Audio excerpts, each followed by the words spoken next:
What would you do if your husband destroyed your life? From 7,000 miles away, I was standing under the harsh, flickering light of the comms tent at Forward Operating Base, Lightning in Afghanistan, when I opened the email that changed everything. The generators rumbled outside, a radio cracked with distant static, and the smell of diesel and dust lingered in the air. But all I could see were the 17 words staring back at me on the screen. I've moved on. The money's mine. The house is mine. Good luck over there. That was it. No hello, no explanation, no warning. Just those cold, dismissive lines that turned my world upside down in an instant. My name is Lauren Bishop. I'm 35 years old, a captain in the United States Army, and I was halfway through my third deployment when my husband Eric decided to erase our marriage via email. I scrolled down praying there was some mistake. But no, there were attachments. Divorce papers. Bank statements showing our joint account had been emptied, $38,000 gone. And the final dagger photos of a young blonde woman lounging on my living room couch, her feet on the coffee table I had saved for months to buy, wearing my necklace, drinking from my favorite mug. Her name, according to the email signature, was Brittany Hart, 22 years old. And this is rich. She'd already updated her Instagram bio to future Mrs. Bishop. I stared at her smug smile frozen on the screen and felt something break inside me. Not just from the betrayal, but from the fact that I wasn't there. I was here thousands of miles away giving everything I had to serve my country, while Eric played house with a woman young enough to be his intern. The betrayal didn't come with fireworks or screaming matches, it came with silence. The kind that makes your breath catch and your hands go numb. I sat motionless for what felt like an eternity, the only sound in my ears the buzz of the fluorescent light above and the faint thumping of helicopters in the distance. I had slept in concrete bunkers, endured mortar attacks, watched medics perform life-saving surgery with nothing but headlamps and adrenaline. I thought I knew pain, but this was different. This wasn't combat, this was personal. Eric had always underestimated me. He saw the soldier who folded laundry between field exercises, the woman who FaceTimed him on breaks from medical briefings, the wife who sent care packages during her own deployment. But what he never saw, what he would soon learn, is that beneath the surface, I had always been preparing, not just for war overseas, but for the war that could one day arrive at home. I closed my laptop. The metal casing felt hot under my palms, as if it too had absorbed the heat of betrayal. I stood up and stepped outside into the crisp night air of the Afghan desert. The sky overhead glittered with stars, so many they didn't even seem real. I looked up at them and felt something settle in me, something cold, focused, determined. This wasn't over, not by a long shot. The next morning, I returned to the base's medical facility. I was stationed here as a trauma officer, working rotations, treating everything from sprained ankles to life-threatening wounds. But today, the patients felt blurrier than usual. My mind kept circling the same thoughts, the email, the photos, the smug tone in his voice that somehow managed to bleed through a typed message. Staff Sergeant Martinez, one of our best field medics, glanced at me as I checked a chart. "You okay, Captain? You seem distracted." I forced a smile. Just tired. Long night. But it wasn't fatigue. It was clarity. The kind that arrives when someone reveals exactly who they are. Eric and I had been married for 8 years together, for 10. We met back when I was a young lieutenant, freshly graduated from officer candidate school. He was working at a sports bar near Fort Campbell, charming, funny, and seemingly understanding of the military lifestyle. Or so I believed. Looking back, the warning signs were obvious. The disappearing acts with vague excuses. The sudden business ventures that went nowhere. His growing resentment toward my rank, my deployments, my ambition. By my second deployment, the emails had turned into complaints about the bills, the loneliness, the unfairness of it all. By this third one, he had barely bothered to check in. And now, I understood why. But here's the thing. Soldiers don't just plan for the enemy in front of them. We plan for every scenario, every blind spot. And years ago, back when Eric first started talking about combining finances and streamlining everything under one name, I got curious, then cautious. I met with a JAG officer before my second deployment. Her name was Major Patricia Holmes. Sharp, no nonsense. She told me stories that chilled my blood service members coming home to bankruptcies, evictions, drained savings, all courtesy of the spouse they left behind. Deployment stress breaks marriages, she said. And when it does, the spouse at home usually controls the money, the narrative, and the house. Well, you need to protect yourself. So I did. I set up a military spouse protection trust, something most people don't even know exists. It legally separated my military income and assets from our joint accounts. On paper, Eric had access to a sliver of our wealth, just enough to make it look normal. The rest, tied up, protected, and fortified under military law with serious consequences for anyone who tried to tamper with it. Eric had no idea. I waited until nightfall to respond. The mess tent had mostly emptied out. A few soldiers played cards in the corner. The generators hummed outside like distant thunder. I sat with my laptop open again, blinking at that same smug email. I typed 5 words, "Are you sure about that?" Then I hit send. He'd read it and laugh. I knew it. He'd assume I was bluffing, desperate, powerless. But what he didn't know was that I had already gathered my intelligence, fortified my defenses, and was ready to strike. This wasn't a cry for help. It was a declaration of war, and Eric Bishop had just become my target. The days that followed felt like a blur of routine and calculation. I treated wounded soldiers, managed charts, conducted briefings, but underneath it all, my mind was operating on an entirely different battlefield. Eric thought he'd made the first move, but in reality, he'd just walked into a trap I'd started building years ago. When I first told Eric I was setting up a separate trust for my military earnings, I framed it like a financial buffer just in case the base has payroll issues, I'd said. He'd nodded, uninterested, already focused on his next scheme to flip motorcycles or launch a podcast about fantasy football. He never asked questions. He never wanted details. That disinterest was his downfall. He assumed because I loved him, I would never guard myself against him.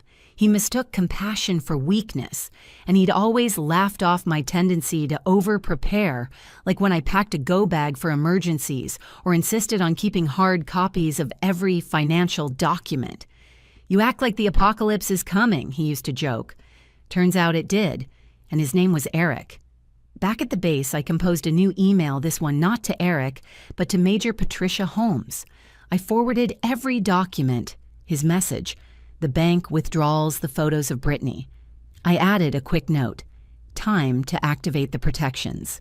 Within the hour, Major Holmes responded, "Captain Bishop, I've received your materials. We're initiating immediate protective measures under the Service Members Civil Relief Act. The bank accounts he accessed will be frozen. We're also notifying federal authorities of the unauthorized withdrawals. Please remain available for further coordination." Reading that, I felt something I hadn't felt since the email relief. Not the passive kind that drifts in with hope, but the fierce, steel-edged kind. The kind that comes when you know the cavalry has arrived and you're not fighting alone.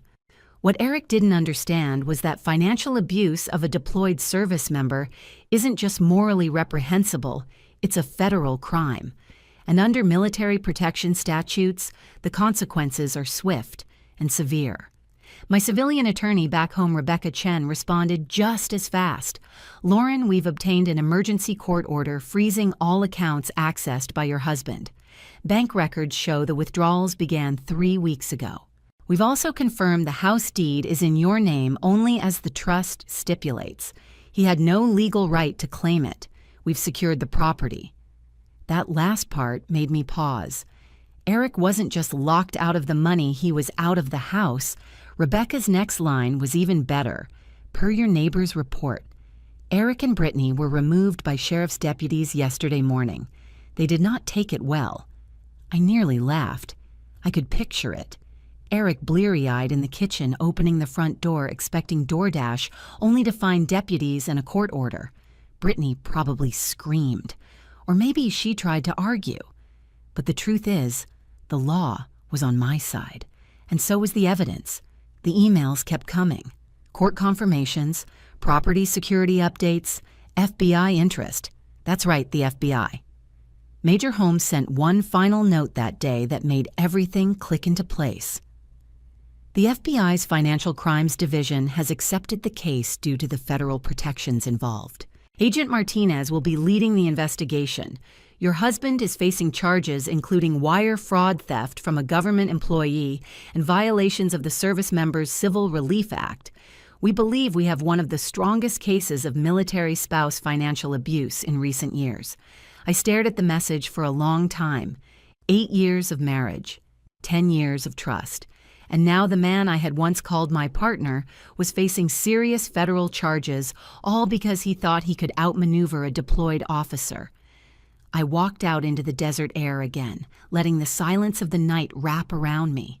The sky above was vast and ancient, the stars cold and bright. I inhaled deeply and let it go. Eric had made his move. I had made mine, but the game wasn't over yet. 2 days later, during a morning briefing, my laptop pinged. I muted the screen and waited until I was alone. It was an email from Eric. Subject line, "Please call me. Urgent." I opened it slowly, half expecting more gloating. Instead, what I saw was panic masquerading as negotiation. "Lauren, I think there's been some kind of mistake. The police came and said I'm under federal investigation. My accounts are frozen. I have to leave the house. This is insane. I know you're upset about the divorce, but this is going too far. Can't we work this out like adults? I'll give you half the money back if you stop the lawyers. Please call me. My phone might get disconnected soon. This is ruining my life." I stared at it, stunned by the sheer arrogance. No apology, no remorse, not even an acknowledgement of what he had done, just disbelief that his actions had consequences. I forwarded the email to Major Holmes with a short note. "Assume this means everything is proceeding as expected." Her reply was instant. Indeed. Agent Martinez confirmed Eric Bishop retained a public defender today. His assets are frozen. No private attorney would touch the case. Brittany left 2 days ago. Her social media says she moved back in with her parents in Florida and claims ignorance of the crimes. I almost felt bad for Brittany. But then I remembered her wearing my necklace, sitting on my couch, posting photos of herself in my house while I was dodging mortar fire. She might have been ignorant, but she was still complicit in enjoying the spoils of my sacrifice. Staff Sergeant Martinez found me later that evening near the medical bay. "Captain," he said quietly, "I don't know what you're going through, but my wife had something similar happen during my first deployment. Her ex cleaned out the accounts, ran off with someone else. Military legal helped her. Took 2 years, but she got everything back. He ended up doing time." I looked at him. "How's she doing now?" He smiled. "Married again. To someone who deserves her." I nodded. "Sometimes," he said, "the worst thing that happens to you ends up being the best thing." As I walked back to my bunk, I held on to those words. Eric had tried to destroy me. He'd underestimated me, thought he could bury me in betrayal, but instead he had handed me the blueprint to burn his lies to the ground. The 3rd week of my deployment was when everything started to move at lightning speed. I received a secure message from Major Holmes, this time marked urgent. Instead of email, she was calling me directly. A satellite phone call from the States cutting through the distance and time zones like a missile. "Captain Bishop," she said, her voice crackling through the line. "I wanted to personally update you on new developments in your case. Agent Martinez uncovered additional evidence, and it changes everything." I straightened on the edge of my bunk, heart pounding. What kind of evidence? She didn't sugarcoat it. Your husband didn't just drain your accounts. He's been running a multi-layered fraud scheme using your military credentials. My stomach dropped.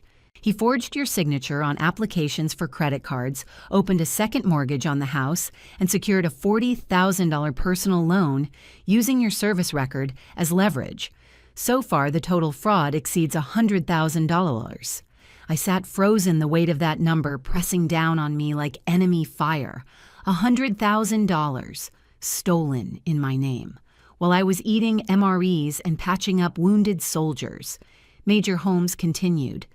The scale of this operation qualifies him for multiple federal charges: bank fraud, identity theft, forgery, wire fraud, and additional violations of the Service Members Civil Relief Act.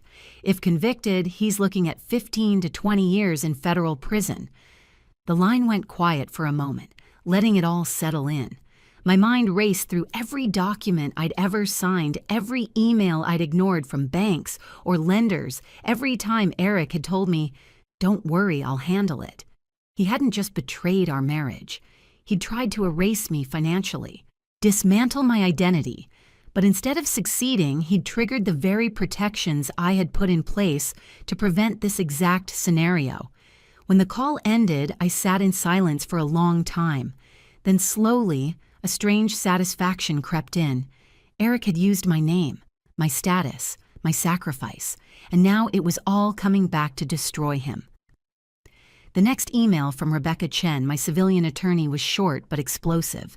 Eric was arrested this morning at 6:00 a.m. He was trying to board a Greyhound to Florida. He had a fake ID, $5,000 in cash money traced to the fraudulent loans. I pictured it with ease. Him at the bus terminal trying to vanish like a coward, thinking he could run. But the net had already closed around him. Rebecca continued. The arrest made local news. Headline, "Local Man Arrested for Defrauding Deployed Military Wife." The article mentioned your Bronze Star, your deployments. The public is overwhelmingly on your side. I couldn't help it. I laughed out loud. Captain Rodriguez looked up from across the briefing table. "Everything okay, Bishop?" I just tilted my screen toward him, showing the headline. He raised his eyebrows. "Damn. Remind me never to cross you." Eric's obsession with his public image had always been his Achilles heel. He hated being seen as a failure, a loser, or, God forbid, a villain. And now the entire town knew the truth, that he was a liar, a fraud, and a criminal who stole from the woman serving overseas to protect the very freedoms he was abusing. Justice wasn't just coming, it was broadcasting. The fallout didn't stop there. Major Holmes emailed again the next day. Eric has accepted a plea deal, 12 years in federal prison, full restitution of $147,000 including penalties and interest. He forfeits all marital assets and will not contest the divorce. 12 years. For the man who once said he could never live without me. The man who promised to be my partner through everything. He was now a felon locked into a sentence almost twice as long as our marriage had lasted. But the most poetic part, the restitution. He had tried to leave me broke, homeless, vulnerable. Instead, the penalties and interest had made me wealthier than before. His crimes had literally funded my comeback. Rebecca's follow-up was equally satisfying. The fraudulent second mortgage has been voided. You now have clear title to the house. Your credit has been fully restored. The predatory loan has been reassigned solely to Eric. He bears all future responsibility. I couldn't help but smile. The man who tried to dismantle my life would now spend the next decade answering to a system he never respected. Every piece of furniture he bought, every lie he told, every stolen dollar, it was all documented, all calculated, all accounted for. As I walked outside that evening, the sun dipping behind the jagged Afghan mountains, I felt something new.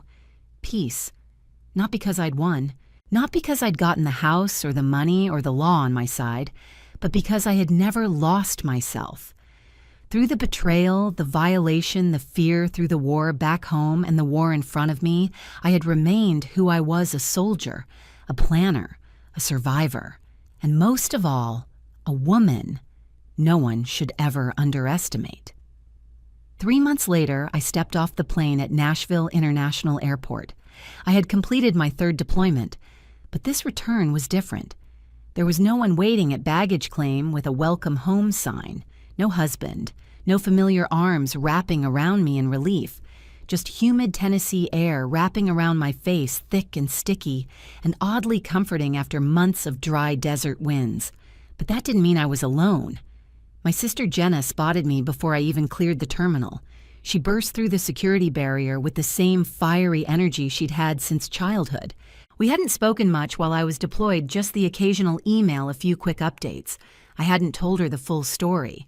Now, as we tossed my duffel into her car and pulled away from the airport, she glanced sideways at me. "You gonna tell me why your ex-husband's mugshot is all over local news?" she asked, only half joking. I exhaled. 12 years, I said. Federal prison for stealing from a deployed service member. Her jaw dropped. 12 years. For real wire fraud, identity theft, forgery, bank fraud. They stacked the charges like pancakes. She let out a long whistle, then shook her head. "Damn. He always gave me bad vibes, but I didn't think he was that stupid." "Oh, he was smart," I replied. "Just not smarter than a woman trained to dismantle hostile operations." The drive to Clarksville felt surreal. Familiar sights zipped past the windows, the faded billboard for barbecue, the long stretch of highway, where Eric once taught me how to drive stick shift, the corner gas station, where we used to argue over scratch-offs. But every memory had a new edge to it now, like looking at old photos and suddenly seeing the cracks you missed the first time. As we turned onto my street, my stomach twisted. There it was, my house. It looked exactly the same shutters, same walkway. Even the hanging wind chimes I'd bought on a whim 2 summers ago were still clinking gently in the breeze. But everything about it felt different now. It wasn't a shared home anymore. It wasn't haunted by his footsteps or her perfume.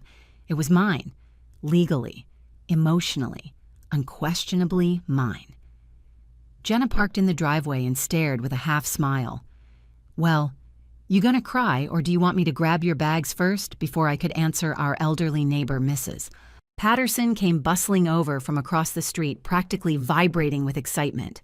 "Lauren, oh honey, welcome home," she cried, wrapping me in a grandmotherly hug that smelled like gardenias and menthol cream. "Thank you for watching the house, Mrs. Patterson. I heard it got eventful." She clucked her tongue. "That man of yours made a scene when the police came, screaming about injustice and it's all a misunderstanding." I told them I'd been keeping notes. His little girlfriend ran out of here like a scared rabbit. I smiled. Well, I hope she found the door easily. That house was never hers to begin with. Mrs. Patterson's expression softened. "Are you doing okay, dear? This must have been so hard." I turned and looked at the house again. At the porch I had swept every fall. At the bedroom where I had stared at the ceiling for countless nights, wondering if love was supposed to feel that lonely. Then I looked at my sister, at the packed boxes waiting inside, at the clean title resting in my deployment folder, and I answered truthfully. "Actually, Mrs. Patterson, I'm doing better than okay." Inside the house smelled like lavender and fresh paint. Rebecca had sent in a cleaning service before my return, and the stale bitterness that once lingered in the walls had been scrubbed away. I walked slowly through each room. My boots echoed on the hardwood. The place was emptier. Now Eric's clutter, his games, his chaos were all gone, but the silence didn't feel hollow. It felt peaceful, and in the middle of that peace I found something deeper. Clarity. This house wasn't the reward. It was the reminder that I had trusted someone who didn't deserve it and still survived, that I had loved someone who weaponized my absence and still came home stronger, and that even when everything was stacked against me, distance, deception, betrayal, I had planned ahead. I had protected myself. I had won. I spent the rest of the evening unpacking, quietly pausing occasionally to let the silence sink in, to really let it feel like freedom. That night, I stood on the back porch, watching the stars blink into view. The sky here wasn't as vast as in Afghanistan, but it was mine. Jenna brought out 2 glasses of iced tea and sat beside me. So she said, "What now?" I didn't hesitate. "I start fresh. I rebuild. I live." She nodded. "You ever think about—" "Dating again," I laughed. "Let me reclaim my mortgage first."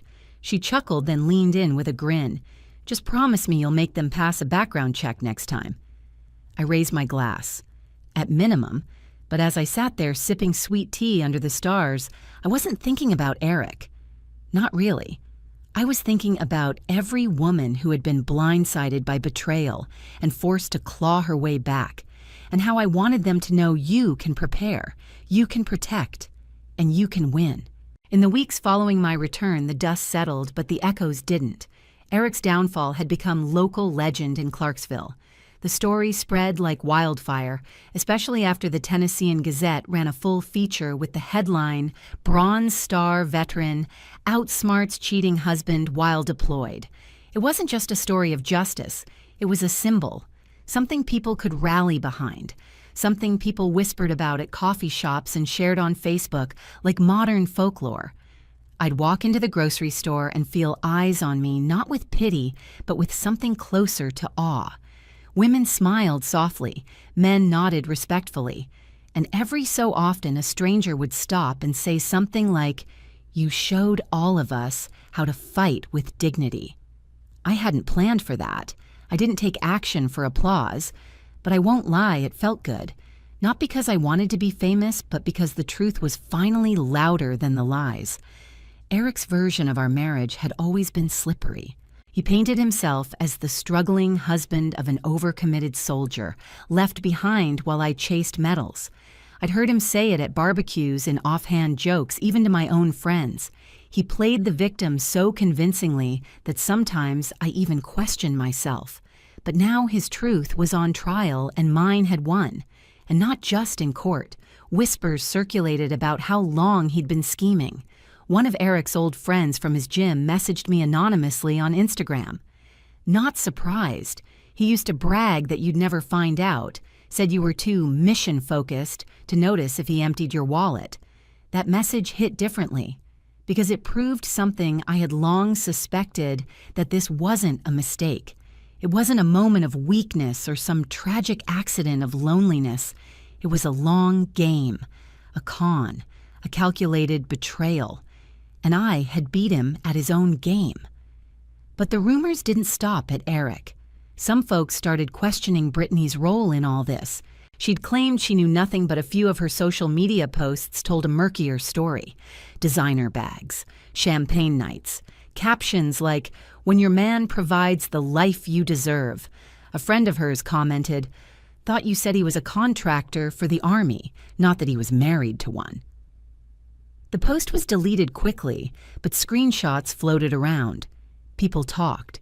And even though Brittany had been granted immunity for her cooperation, her name was now entangled with scandal. Some said she moved back in with her parents in Florida. Others said she changed her name. I didn't care. The story wasn't about her anymore. It was about me taking back what was mine and showing women everywhere that you don't have to accept betrayal quietly. You can be graceful but still fierce. You can be calm but still lethal. One afternoon, I got a message from Staff Sergeant Martinez's wife. We'd never met in person, but her words hit me square in the chest. "Thank you for sharing your story. What happened to you happened to me too. But I didn't know how to fight back. Now I do." I sat there reading it over and over again, my eyes welling up with something I hadn't expected connection. That's what this had become. It wasn't just about a cheating husband or a ruined marriage. It was about the thousands of men and women serving in places far from home, trusting their lives, and sometimes their life savings, to the wrong people. And it was about proving that there is a way to fight back with systems, with strategy, and with strength. The day before Eric's formal sentencing, I got a call from Rebecca. "Lauren," she said, "we just received notice. The judge approved full financial restitution enforcement. That means not just the $147,000, but any future income he earns while incarcerated will go toward repaying you." I blinked. "You mean, like wages?" "Exactly. He's not just serving time. He's working for you now." I couldn't help it. I laughed. A long, full-bodied laugh that echoed off my kitchen walls. The man who tried to bankrupt me while I wore body armor in 120-degree heat was now legally bound to pay me back cent by cent, no matter how long it took. There's a special kind of irony in poetic justice, and Eric was now living in it. I forwarded the news to Major Holmes with a single line, "Justice served," with interest. She replied 5 minutes later, "And dessert on the way." I've often heard that some victories are quiet. They don't come with parades or applause. They don't feel like movie endings. They arrive slowly like sunlight creeping through blinds, warming you piece by piece until you realize you're free. 3 months after the sentencing, I stood in my backyard, bare feet in the grass, sipping my morning coffee. It was the same yard I used to mow while Eric sat inside watching ESPN, the same one where we'd once dreamed of building a deck someday. Now it was mine, all of it, and I didn't need his someday anymore. I had my today. I'd returned to active duty back at Fort Campbell, but was on leave that week, finally settling into civilian rhythms. For the first time in years, I wasn't worrying about who was checking my email, whether my bank account would be intact when I woke up, or who was pretending to love me while hiding knives behind their back. That morning, I received one final package from Rebecca Chen. Inside was the official divorce decree, signed, sealed, final, along with a check restitution payment number 1. It wasn't huge, a few $100s scraped from whatever correctional job Eric had been assigned, but it felt weighty, symbolic. It was, after all, the first brick in rebuilding what he had tried to destroy. Attached to the check was a typed note from Rebecca Lauren. "Your case has already changed how our firm approaches military family protection. We're now offering pro bono consultations for all deployed service members. Your fight became more than just a personal battle. It's become a precedent." I stared at the words for a long time. Then I cried. Not because I was sad, not because I was still angry, but because for the first time since that night in Afghanistan, the night the email shattered my peace, I felt whole. What Eric did to me wasn't just betrayal. It was invasive, calculated sabotage. He didn't just cheat on me. He tried to erase me, financially, emotionally, socially, and he failed, miserably. He failed to account for the woman who plans for contingencies, who reads fine print, who memorizes protocols and contingency maps, and always has an escape route in place. He failed to realize that betrayal is a weapon, but so is preparation. In the end, I never raised my voice, never begged, never stooped to threats or chaos. I let the systems I trusted, JAG my trust attorney, federal law enforcement, do what they were designed to do. Eric, meanwhile, had tried to burn everything down with a single smug email. Instead, all he torched was his own future. 12 years behind bars, reputation ruined, assets seized, publicly shamed and privately discarded, and every paycheck he earns in that cell goes straight to me. Poetic. People often ask me now, if you could say one thing to him, what would it be? My answer's simple. Thank you for underestimating me. Because without his betrayal, I might have spent another 10 years cleaning up after his failures, nurturing his ego, sacrificing my dreams for his delusions. I might have never realized the full reach of my strength, my intelligence, my planning, my discipline. I might have never discovered how lethal grace can be when paired with justice. So if you're listening, if you've been through betrayal, manipulation, emotional sabotage, I want you to hear this. You don't have to scream to be powerful. You don't have to take revenge with fire to burn someone to ash. Sometimes the most devastating revenge is letting them destroy themselves with their own choices and walking away with everything they thought they stole. So here I am, Lauren Bishop, Army Captain, Bronze Star recipient, federal fraud survivor, and the woman who now sleeps soundly in a house that bears one name on the deed mine. Have you ever been underestimated by someone who thought you'd stay quiet? Share your story below. And if this hit close to home, like, subscribe and tell someone who needs to hear it. Never mistake kindness for weakness, because some of us fight smarter, and we always win in the end. What would you do if someone laughed in your face? For knowing your worth? The conference room was silent except for the sound of Bradley Cole, the hiring manager, laughing like I'd told a joke. "You're declining our offer." Good luck finding something better, he said, throwing his head back so dramatically his tie hit the back of his chair. His colleagues chuckled behind their coffee cups, exchanging those smug glances that sting worse than words. I held my portfolio tighter. My throat was dry, but my voice stayed firm. I've spent 8 years building expertise in rare earth material recycling. This offer doesn't reflect market value. Bradley cut me off, tapping my resume like it offended him. We've got 20 candidates who jump at this number. Maybe you've overestimated your importance. Something snapped. I stood up, smoothed my navy dress, locked eyes with him. No, I haven't. But you certainly have underestimated it. I turned, walked out. The laughter followed me like static. 3 weeks of interviews just to end like that. Back in my car, I sat gripping the steering wheel, sweat cooling on my skin. 2 weeks until rent. Savings draining like water through a cracked pipe. I just turned down the only offer on the table. And still something inside me whispered, good. You did the right thing. But what I didn't know then was this: within 72 hours, everything would change. Before I explain how that moment of humiliation became the turning point of my entire career, I want to ask you something. Have you ever been underestimated so completely it made your heart pound?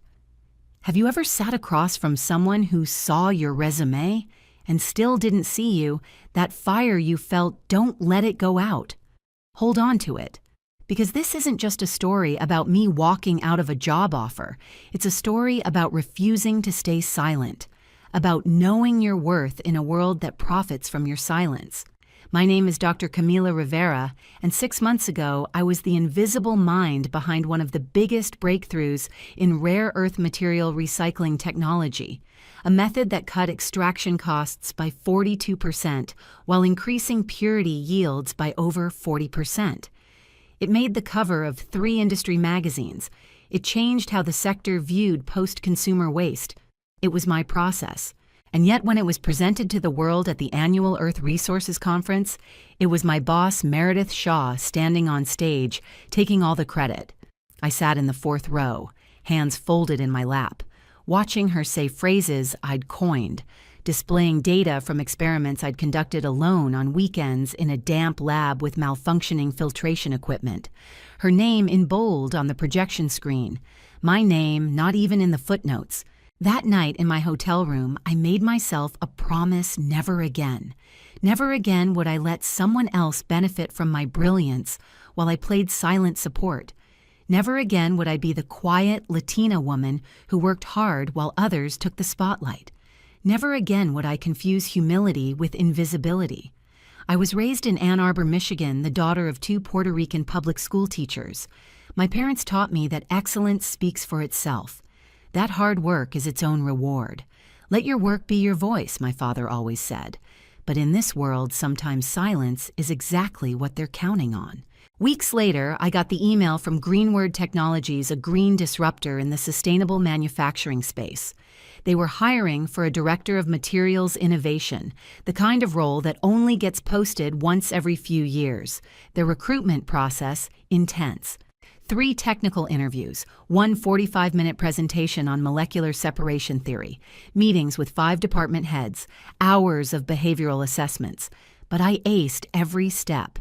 Bradley Cole, the hiring manager, even nodded and took notes during my presentation. He shook my hand at the end and said, "You've got one of the most impressive portfolios we've seen." So when the offer finally came in, I opened the email expecting fireworks. Instead, a wet match. The salary was $21,000 lower than industry average for my specialty. For a senior-level role requiring 8 years of specialized experience, it was barely above what I earned as a mid-level researcher. Still, I didn't react emotionally. I did what women in STEM have to do over and over. I got the data. I prepped for negotiation. I rehearsed my talking points. I walked into that conference room with numbers, projections, market benchmarks. What I wasn't prepared for was mockery. "You seriously believe you're worth that?" Bradley laughed. He said it like I was a toddler asking for candy at a board meeting. That moment, the smirks, the eye rolls, the way he weaponized my ambition, it branded something into me. I wasn't crazy. I wasn't arrogant. I wasn't asking for a favor. I was asking for what I'd earned. When I left the building, I didn't cry. Not yet. But when I got home to my one-bedroom apartment and heated up leftover arroz, con gandules from my fridge, the exhaustion hit me like a freight train. My phone buzzed. It was my sister Natalie. How'd it go? I stared at the screen. Couldn't type. Eventually I called. Told her everything. She paused for a beat, then sighed. Camilla? I'm proud of you for standing up for yourself, but rent's due soon. I know. Just maybe call them back tomorrow. Say you changed your mind. You can't negotiate when you're homeless. I almost considered it. But then I remembered Meredith on that stage. I remembered Bradley laughing. I remembered what it felt like to be invisible. No, I wasn't going back. That night, I applied to 14 new positions, updated my professional profiles, and wrote out a savings plan. 53 days. That's how long I could survive if I cut out everything but rent, utilities, and protein powder. Not ideal, but possible. And I'd survived worse. But what happened next I couldn't have planned if I tried. 3 days. That's how long it took for the tide to turn. On the third afternoon, while I was prepping for an upcoming interview, I got a call from an unknown number. I almost didn't answer, but something told me to pick up. Hello, this is Camilla. There was a pause, then a calm, deliberate voice responded. Dr. Rivera. This is Marcus Caldwell, CEO of Greenword Technologies. My spine straightened. I hadn't met him during the hiring process. He hadn't sat in on any interviews, hadn't even been copied on the offer letter, and yet here he was calling me directly. I heard you turn down our offer. That's rare. I stayed quiet.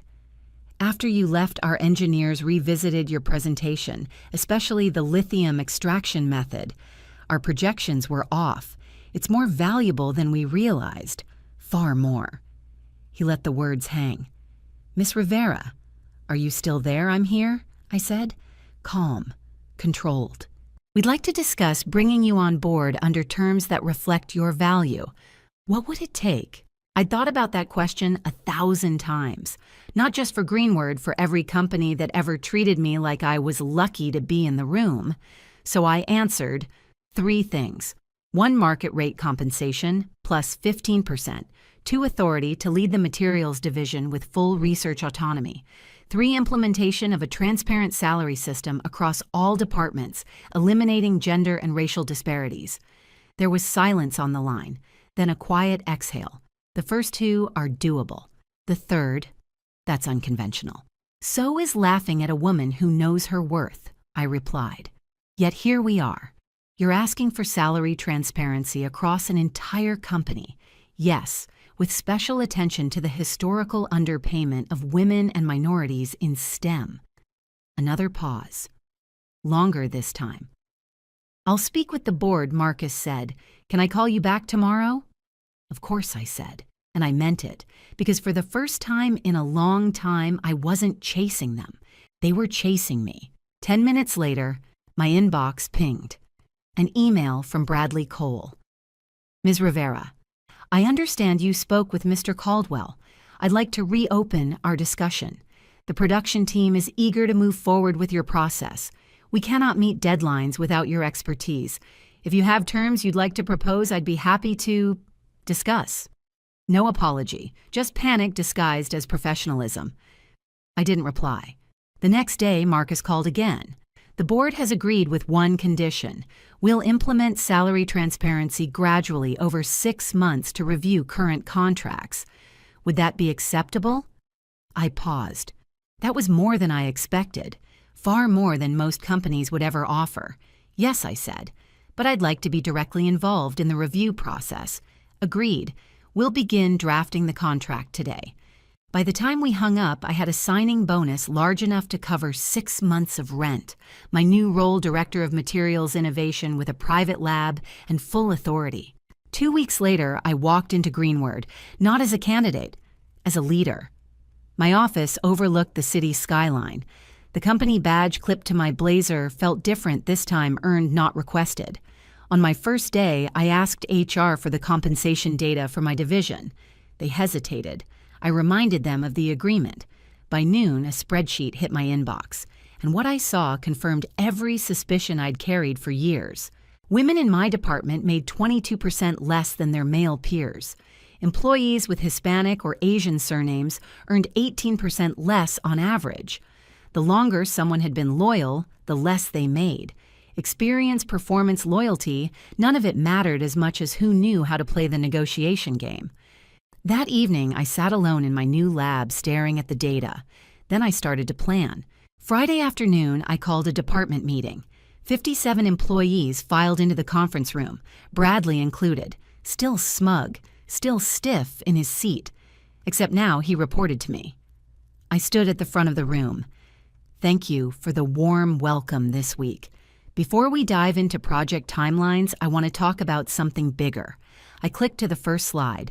Salary data anonymized, visualized. This is what our department's compensation structure looks like today. Names removed, just numbers. And as you can see, the silence was heavy. Everyone leaned forward. We're not paying people based on skill or experience. We're paying based on how loud they are. That ends now. I outlined our roadmap, transparent salary bands, objective promotion metrics, equity reviews every 6 months. I made eye contact with Bradley. Bias, intentional or not, has shaped this team's history, but not its future. If this story resonates with you so far, hit that like button and subscribe, because part 3. That's when the resistance begins, the quiet sabotage, the war behind the glass walls. And I promise you, you haven't seen anything yet. It started with a whisper. Then came the resistance. On Monday morning, I walked into the building like any other day, coffee in one hand, to-do list in the other. But something felt off. My access badge didn't work on the main lab doors. Security had no record of any changes. I called Anya Delgado, the analyst who'd been helping me gather salary data. She let me in through the side entrance, eyes wide with concern. "It's getting worse," she whispered. "Our server access was locked out last night. We lost half the simulation files. I didn't panic. Backups." Julian mirrored everything to a secure cloud after week 2. I nodded. "Good. Let's act like we're starting from scratch. I want to see how far they'll go." At 2 p.m., an emergency department meeting was called, scheduled by Bradley, of course, and conveniently scheduled during my pre-planned call with a key supplier. When I walked in late, he was already at the front of the room. So based on resource limitations, we'll be placing Dr. Rivera's project on hold until further review. Hold. I stepped forward slowly. That's interesting, especially since the board approved expedited funding just last week. Bradley didn't flinch. There was preliminary approval, yes. But as COO, I've decided a temporary pause is necessary. COO. That explained his obsession with control. "And does Marcus Caldwell know you're reversing a board decision?" I asked, keeping my tone calm. "Mr. Caldwell understands the complexities of production management." That's when I pulled out my trump card. "Actually, I just signed a supplier contract this morning with his signature. Deliveries start next Monday." Gasps rippled through the room. Bradley's jaw tightened. I turned to the staff. "Let's talk about the actual plan moving forward." I walked the team through every implementation detail, showed the Gantt chart, assigned roles, set deadlines. Bradley said nothing, just clenched his tablet with white-knuckled fury. At the end of the meeting, he caught me by the door. "You've made a serious miscalculation," he said, voice low. "This company thrived long before you got here. No one is irreplaceable." I met his gaze. Calm. Steady. "That's where you're wrong, Bradley. Some people are irreplaceable. The trick is knowing which ones." The sabotage escalated. Orders disappeared. Meeting invites went missing. Important emails were accidentally buried in massive CC threads. But we anticipated every move. Julian Park, our chemical engineer, kept logs of every delay.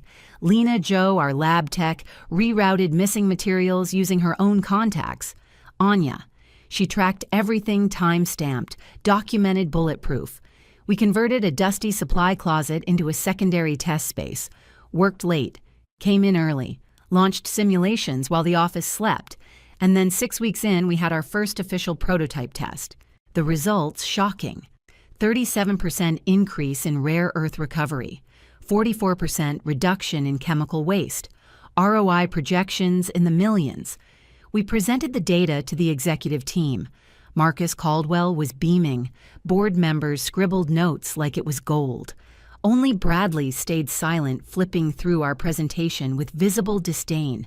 The results are promising, he said finally, but retooling our lines would be costly, risky. Actually, I replied, pulling up a new spreadsheet, we've already accounted for retooling training and a 15% contingency buffer. ROI within 9 months. Savings projected at $12 million annually. Bradley's face flushed. Implementation still disrupts the main line, which is why I said, cueing the next slide, we begin on the auxiliary line with only 2 48-hour pauses in main production. The full Gantt chart is in your folders.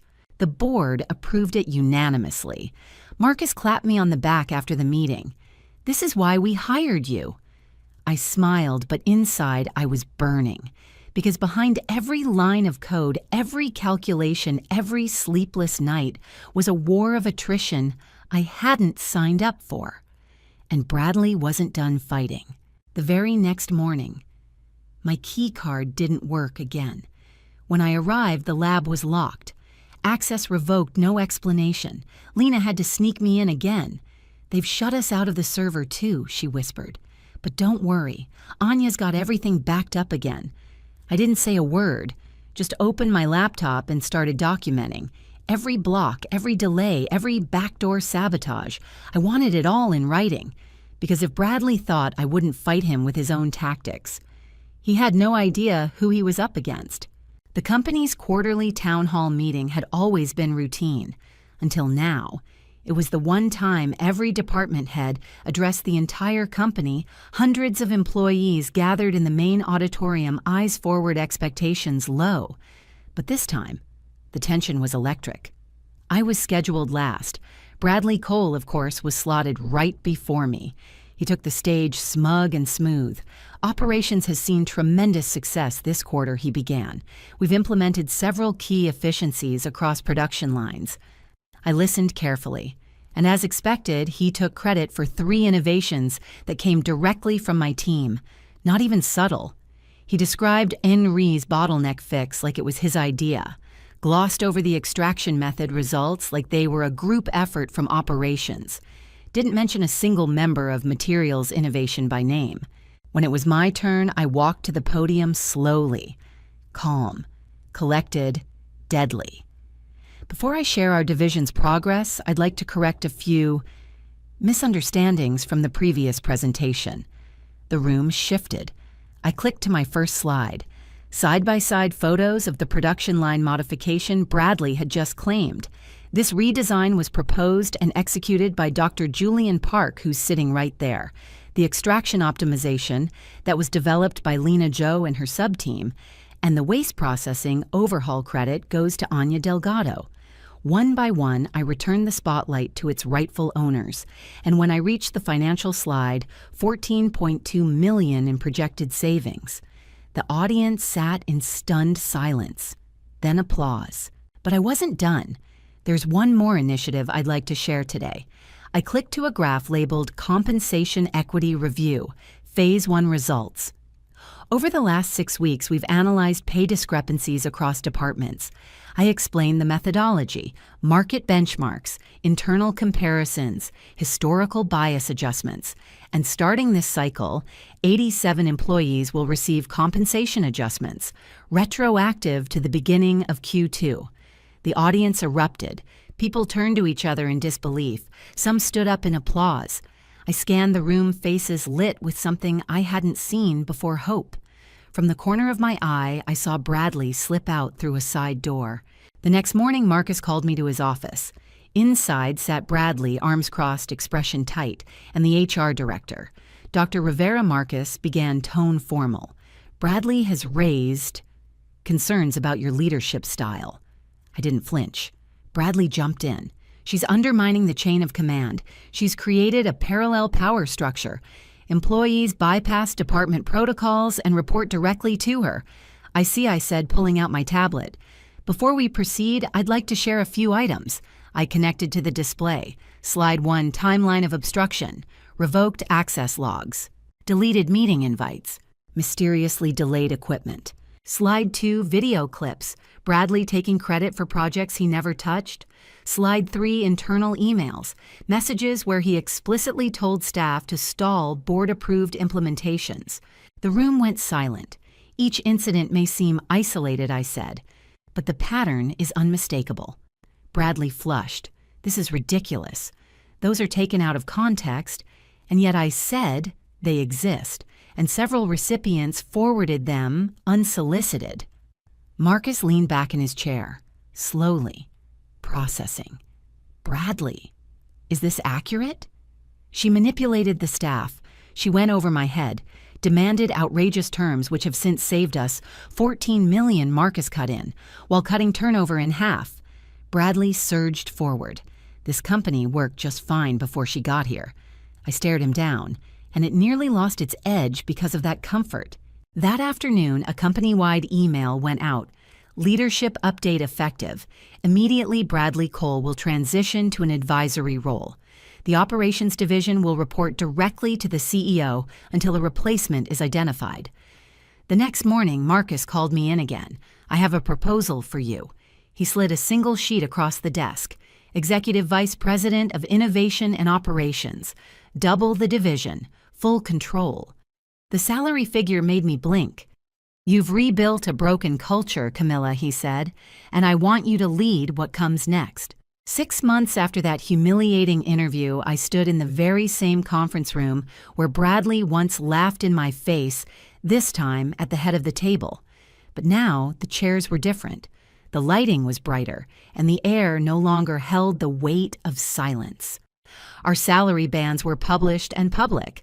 Employee advancement pathways were standardized. Innovation flourished because respect had been restored. And when a nervous new hire named Maya Lin approached me after a meeting to say, Dr. Rivera, I joined this company because of what you did. I smiled. Then never let anyone tell you what you're worth. You define that, not them.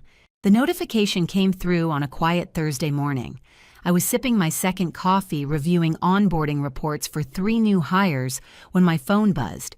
Market alert: Allied Earthworks stock drops 30% following major investor withdrawal. I stared at the headline. Allied Earthworks, my former employer, the company where Meredith Shaw stood on stage with a smile and presented my work as her own, the company that printed press releases with her name. That smiled for cameras while I stayed invisible. That sent me a generic thank you email after I left with no mention of the research I built from scratch. I tapped into the full article. Insiders cite an inability to match recent advances in rare earth material recovery. New competitors, notably Greenwood Technologies, have outpaced Allied's extraction capabilities. The paragraph that followed, it mentioned me by name. Greenwood's process, led by Dr. Camila Rivera, has become an industry benchmark for cost-effective rare earth recycling, not buried in a citation, not in parentheses under someone else's name, mine. I exhaled slowly. It didn't feel like revenge. It felt like correction. The world was finally catching up.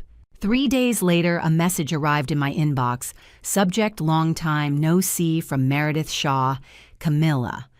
I hope you're doing well. I saw the latest coverage on Greenwood and wanted to reach out.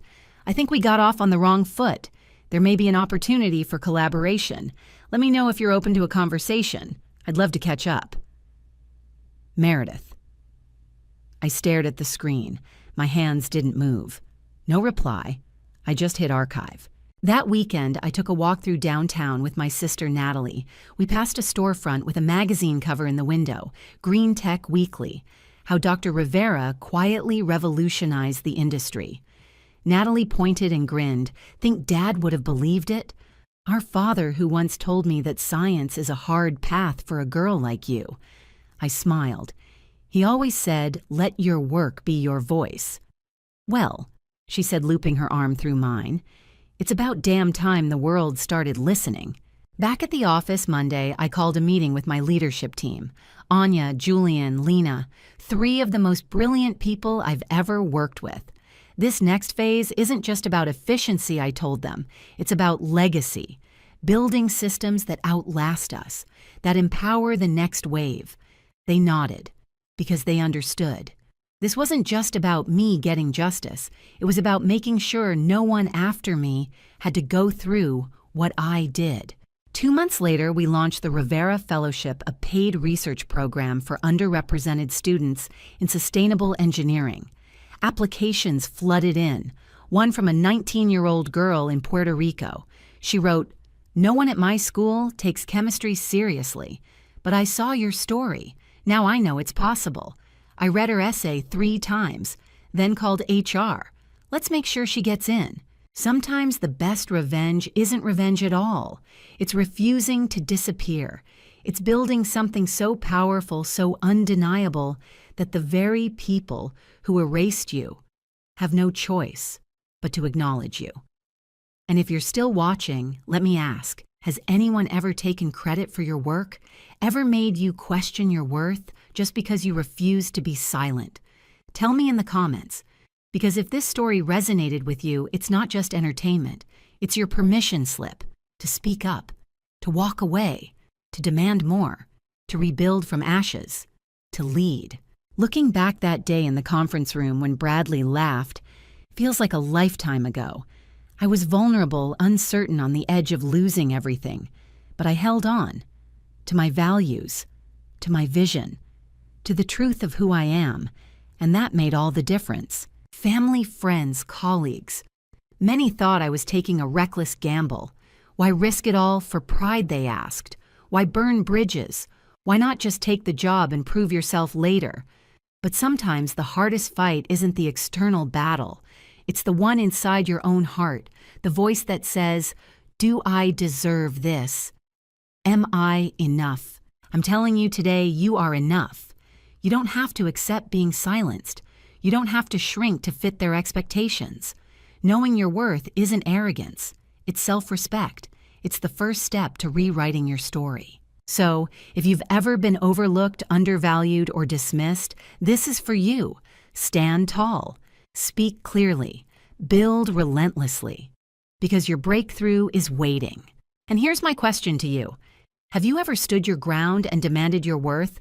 Or maybe you wish you had share your story in the comments below. Your voice could inspire someone who needs to hear it today. If this story moved you, please like and subscribe. Click the bell icon so you never miss a new story of triumph over betrayal and invisibility. Remember, sometimes the greatest power lies in simply refusing to disappear. Thank you for watching. This is Dr. Camila Rivera reminding you to always know your worth.